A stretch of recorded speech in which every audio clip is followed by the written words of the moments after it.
ప్రభునందు వీక్షకులందరికీ శుభములు. నేనిప్పుడు సాతాను యొక్క పుట్టు పూర్వోత్తరాల గురించి లేఖనములను పండితుల వ్యాఖ్యానాలను పరిశోధించి మీ ముందుకు తీసుకురావడం జరిగింది. ఈ వీడియోని చివరి వరకు చూసి మీ సందేహాలు ఏమైనా ఉంటే కామెంట్లో తెలియజేయండి. మనం ఆలస్యం చేయకుండా మన విషయాల్లోకి వెళ్ళిపోదాం. సాతాను ఎవరు? లూసిఫర్ పుట్టుకకు గల ప్రణాళిక ఏమిటి? లూసిఫర్ తన మనసులో పాపపు ఆలోచన ఎందుకు వచ్చింది అనేది, అదేవిధంగా సర్వజ్ఞాని అయిన దేవుడు భవిష్యత్ జ్ఞానం ఎరిగిన వాడు సాతాను పాపం చేస్తాడని తెలుసు కదా, అప్పుడు సాతాను ఎందుకు సృజించాడు అనే విషయాలు వివరంగా ఈ వీడియోలో తెలుసుకుందాం. మొదటగా అపవాదియకు సాతాను మొదట తనకున్న పేరు లూసిఫర్, అనగా ప్రకాశ కుమారుడు, మార్నింగ్ స్టార్, వేకు చుక్క అని అర్థం. పతనమైన తర్వాత అతడు సాతాను అని పిలువబడ్డాడు. దాని అర్థం విరోధి, శత్రువు అని అర్థం. అతని పాత్ర ఆరాధకుని నుండి క్రోధిగా మారింది. మొదటగా ఈ లూసిఫర్ ఎవరు? దేవుడు వ్యక్తిత్వం కలిగిన వాడు. వ్యక్తిత్వం ఉన్నవాడికి తనలాంటి వాళ్ళతో సహవాసం కావాలి. స్నేహపూర్వకంగా మాట్లాడుకోవడానికి తనకంటూ వ్యక్తులు కావాలి. విశ్వంలో ఇతరత్ర ఉన్నవన్నీ వ్యక్తిత్వం లేని శక్తులే, కానీ వ్యక్తులు కావు. విశ్వంలో వ్యక్తి అంటూ ఉంటే దేవుడు ఒక్కడే ఉన్నాడు గనుక దేవుడు ప్రథమ కుమారుడి సృష్టికి పూనుకున్నాడు. అతని పేరే లూసిఫర్. లూసిఫర్ దేవుని చేత సృష్టించబడిన ప్రథమ దేవదూత, దేవుని ప్రథమ కుమారుడు.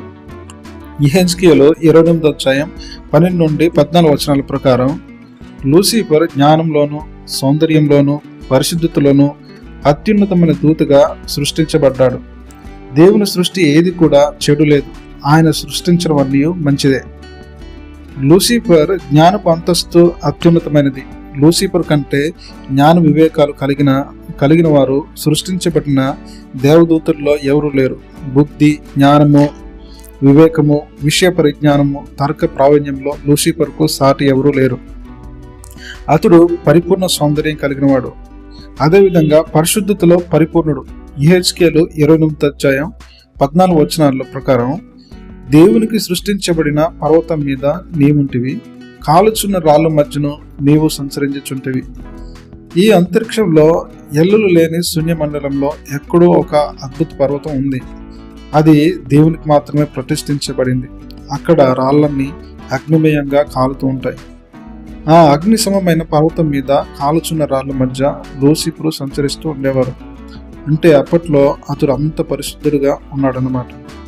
ఆ పరిశుద్ధ పర్వతం మీద మహిమగల వాతావరణంలో సర్వ పరిపూర్ణుడు, వర్ణనాతీతమైన వ్యక్తిత్వం, సౌందర్యం కలిగిన దేవుని సముఖంలో అన్ని ఎరిగినవాడు, అన్ని చేయగలిగిన వాడైన శక్తిమంతుని సన్నిధిలో లూసిఫర్ కూర్చున్నాడు. ఆ సమయంలో లూసిఫర్ మంచివాడు, యథార్థవంతుడు. అదేవిధంగా యెహెజ్కేలు 28వ అధ్యాయం 3, 4, 5 వచనాలను బట్టి లూసిఫర్ మహాధనవంతుడుగా, విశ్వంలోకెల్లా అత్యధిక ఐశ్వర్యవంతుడిగా చెప్పబడుచున్నాడు. నీ జ్ఞానము చేతును, వివేకము చేతును ఐశ్వర్యం నొందితివి. నీ ధనాగారములోనికి వెండి బంగారములను తెచ్చుకుంటివి. నీకు కలిగిన జ్ఞానాతిశీమ చేతును, వర్తకము చేతును నీవు విస్తారమైన ఐశ్వర్యం సంపాదించుకుంటువని అంటున్నాడు దేవుడు. యెహెజ్కేలు 28వ అధ్యాయం అంతా దేవుని సన్నిధి నుండి పడి దేవుని విరోధిగా మారిన లూసిఫర్ గురించిన అధ్యాయమేనని నమ్మడానికి ఎటువంటి సందేహం లేదు. ఈ మాటలు తూరు రాజును గురించి దేవుడు మాట్లాడుతున్నట్లు 2వ వచనంలో ఉన్న మాట నిజమే. అయినా ఆ తూరు అధిపతి అనేది కూడా ఉపమాన రీతిగా లూసిఫర్ గురించిన ప్రస్తావనే. ఇలా ఆ మహోన్నతునైన దేవుని మినహాయిస్తే మిగతా దూతలందరికంటే లూసిఫర్ అన్ని విషయాలలో గొప్పవాడు. అదేవిధంగా లూసిఫర్ గొప్ప ఆరాధకుడు, వాద్యకారుడు, గాయకుడు. అయితే దేవుడు లూసిఫర్ని సృష్టించిన వెనుక గొప్ప ప్రణాళిక ఉంది. యెహెజ్కేలు 28వ అధ్యాయం 14 వచనంలో అభిషేకం నొందిన కెరూబువై ఒక ఆశ్రయంగా నువ్వింటివి, అందుకే నేను నిన్ను నియమించితిని. దేవునికి ప్రతిష్ఠించబడిన పర్వతం మీద నీవుంటివి, కాలుచున్న రాళ్ల మంచును నీవు సంచరించుచుంటివి. ఆ మాటలు మనం గమనించినట్లయితే అందుకే నేను నిన్ను నియమించితిని అంటున్నాడు దేవుడు. అంటే తాను సృజించిన ప్రథమ కుమారుణ్ణి ఏదో ముఖ్యమైన పనికి నియమించాడు. దేవుడు లూసిఫర్ను గురించి ప్రథమమైన విషయం ఇక్కడ చెప్తున్నాడు. అతన్ని అభిషేకించాడు. ఈ భూమి మీద దేవుడు తన భక్తులను రాజులుగా కానీ యాజకులుగా కానీ నియమించేటప్పుడు, వారికి ముఖ్యమైన బాధ్యతను అప్పగించేటప్పుడు వారిని అభిషేకించడం అనే కార్యక్రమం జరుగుతుందని మనకు తెలుసు. అయితే ఏ పని చేయడానికి, ఏ బాధ్యతను నిర్వహించడానికి దేవుడు అతన్ని అభిషేకించాడు? ఆశ్రయంగా నీవుంటివి, అందుకే నేను నియమించితిని అంటున్నాడు. ఆశ్రయం అనే మాట ఇక్కడ మనం జాగ్రత్తగా అర్థం చేసుకోవాలి. దేవుడు మనకు ఆశ్రయమును, దుర్గమును అయి ఉన్నాడు అని మనం అనేక సార్లు చెప్పుకుంటాం. మనం దేవుని గురించి ఆశ్రయము అని చెప్పుకున్నప్పుడు ఆ మాటకు అర్థం వేరు. దేవుడు కాలుచున్న రాళ్ల మధ్యన నీవు ఒక ఆశ్రయంగా ఉంటివి అన్నప్పుడు ఆ మాటకు అర్థం వేరు. ఆశ్రయము అనే మాట ఇంగ్లీష్ బైబిల్లో ద కవరింగ్ కెరూబ్ అనే రాయబడి ఉంది. అదే మాట న్యూ ఇంటర్నేషనల్ వర్షన్లో గార్డియన్ కెరూబ్ అని తర్జుమా చేయబడింది. అంటే లూసిఫర్ దేన్నో ఒక దాన్ని తన రెక్కలతో కప్పుతున్నాడు అన్నమాట. దేనికి అతడు కాపలా కాస్తున్నాడు. లూసిఫర్ ఈ కప్పి ఉంచడం, కావిలి కాయడం అనే పనిని కాలుచున్న రాళ్ళ మధ్యలో నిర్వహిస్తూ ఉన్నాడు. కాలుచున్న రాళ్ళు అంటే దేవునికి ప్రతిష్ఠించబడిన పర్వతం అని ఈ లేఖనం సెలవుస్తుంది. దేవునికి ప్రతిష్ఠించబడిన పర్వతం మీద దేవుడు ఉన్నాడు. అక్కడ దేవుడి సింహాసనం ఉంది. కాలుతున్న రాళ్ల మధ్య దేవుడి సింహాసనాసీనుడై ఉన్నాడు. ఆ దేవుని సింహాసనాన్ని లూసిఫర్ తన బలమైన రెక్కలతో కప్పుతూ నిల్చున్నాడు. అంతేకాదు, అనుమతి లేకుండా కేవలము కుతూహలంతో ఆ పర్వతం మీదకి ఎవరు రావడానికి వీలు లేకుండా లూసిఫర్ ఆ మార్గాన్ని కూడా కావలి కాస్తున్నాడు. ఇతర దేవదూతలందరూ ఒక స్థాయిలో ఆగిపోతే లూసిఫర్ కప్పివేసే కెరూబుగా దేవుడి సింహాసనాన్ని కప్పి కాపాడే బాధ్యత పొందాడు. దేవుడు లూసిఫర్కు అత్యంత ప్రతిష్టాత్మకమైన స్థానం, మహిమ, గౌరవం ఇచ్చాడు. అది లూసిఫర్కు దేవుడు అనుగ్రహించిన అత్యున్నతమైన పదవి. ఈ నియామకం దేవదూతలందరూ సృష్టించబడిన తర్వాత ఒక ప్రత్యేకమైన దినాన జరిగింది. నీవు నియమించబడిన దినము అంటున్నది లేఖనం. అంటే ఒక ప్రత్యేక దినాన లూసిఫర్ ఒక ఉన్నతమైన పదవికి నియమించబడ్డాడు. ఈ నియామకం జరిగినప్పుడు పెద్ద ఉత్సవమే జరిగింది. కోట్లాది దేవదూతలు సమావేశమయ్యారు, గొప్ప సంబరాలు జరుపుకున్నారు. పరిశుద్ధ లేఖనమే ఈ విషయాన్ని మనకు చెబుతున్నది. యెహెజ్కేలు 29:13 దేవుని తోట యగు ఏదెనులో నీవుంటివి, మాణిక్యము, గోమేధికము, సూర్యకాంతముని, రక్తవర్ణపు రాయి, సులిమోను రాయి, మరకతము, నీలము, పద్మరాగము, మాణిక్యము అను అమూల్య రత్నములతోనూ బంగారముతోనూ నీవు అలంకరింపబడి ఉన్నావు. నీవు నియమింపబడిన దినమున పిల్లను గ్రోవులు వాయించువారును నీకు సిద్ధమైరి. అలంకరింపబడడం, పిల్లను గ్రోవులు వాయించువారు సిద్ధపడ్డం, ఈ మాటలు ఆ రోజు జరిగిన పెద్ద వేడుకను, సంబరాలను సూచిస్తూ ఉన్నాయి. లూసిఫర్ స్వయంగా ఒక మంచి సంగీతకారుడు, వాద్యకారుడు, గాయకుడు. అయితే ఇక్కడ యెహెజ్కేలు 28 చెప్పబడుతున్న సంగీతం లూసిఫర్ వాయించినది కాదు. లూసిఫర్ కోసం ఇతర దేవదూతలు వాయించిన సంగీతం అది. అంటే లూసిఫర్ పొందిన పదవి విశ్వంలోకెల్లా అధిక ప్రాముఖ్యత కలిగిన పదవుల్లో ఒకటి అన్నమాట.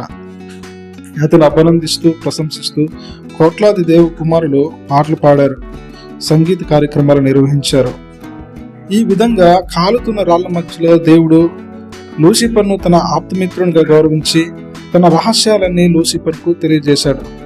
లూసిఫర్కు తెలియని విషయం అంటూ లేదు, నీకు మర్మమైనది ఏదీ లేదని యెహెజ్కేలు 28:3 సెలవిస్తుంది. అందుచేత మర్మాలను ఎరిగిన నేను సౌందర్యంలోను, జ్ఞానంలోను, బల పరాక్రమంలోను అందరిని మించిన వారినైనా నేను ఆది సంభూతితో సమానం ఎందుకు కాకూడదు అన్న తలంపు లూసిఫర్ మదిలో మొదలైంది.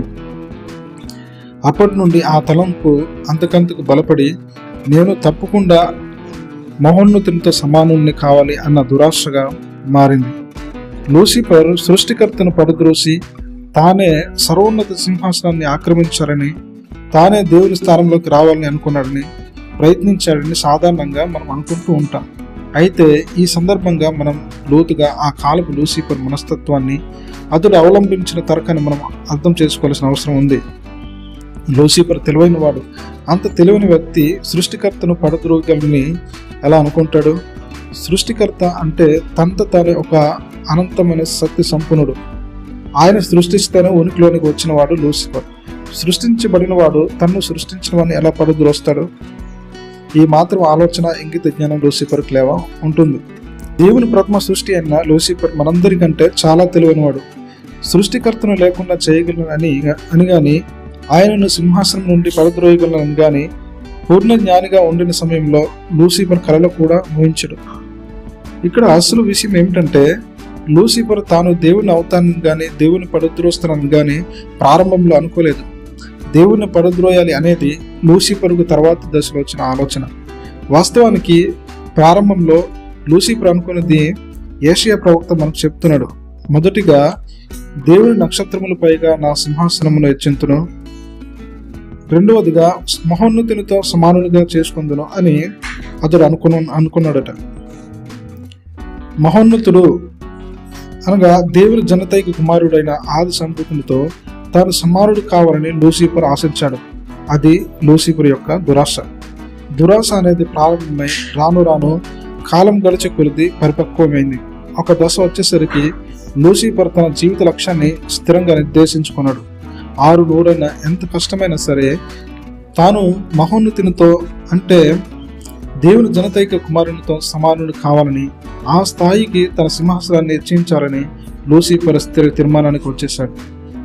ఆ విధంగా దురాశపరుడైన లూసిఫర్ చీకటి మూటిగా మారిపోయి తన జ్ఞానాన్ని చెరుపుకున్న తర్వాత దేవుణ్ణి పడద్రోయగలను అనే మూర్ఖపు ఆలోచన కూడా నిజంగానే లూసిఫర్కు వచ్చింది. అందుకే ప్రకటన 12వ అధ్యాయంలో అపవాది వాని దూతులు పరలోక పట్టణం మీదకి యుద్ధానికి వెళ్ళడం మనం చూస్తాం. పూర్ణ జ్ఞానికి ఉన్న దినాల్లో అయితే లూసిఫర్ ఆ పని చేయలేడు. అతడు తన జ్ఞానాన్ని చెరుపుకున్న తర్వాత తాను దేవుని కంటే అదుకడనే భ్రమలో పడిపోయాడు. ఈ ఒక్క క్షణంలో లేక ఒక్క రోజులో వచ్చిన ఆలోచన కాదు. ఎన్నో ఏళ్లుగా లూసిఫర్ తన ఆలోచన ప్రపంచంలో జరుగుతున్న దృగ్విషయం. అందుకే తన ఆలోచన మొదలైన నాటి నుండి తన అనుసరులను వంచనతో తన వైపుకు తిప్పుకున్నాడు. ప్రకటన 12వ అధ్యాయం 4వ వచనంలో దాని తోక ఆకాశ నక్షత్రములలో 3వ భాగమును ఈడ్చి వాటిని భూమి మీద పడివేసును అని ఉంది. యూదా పత్రిక 1వ అధ్యాయం 6వ వచనములో తమ స్థానంలో నిలవకపోయి తమ స్వస్థలమును విడిచిపోయిన దూతలను ఆయన నిత్యమైన బంధకంలో ఉంచి ఉన్నాడు అనే వాక్యం సెలవిస్తుంది.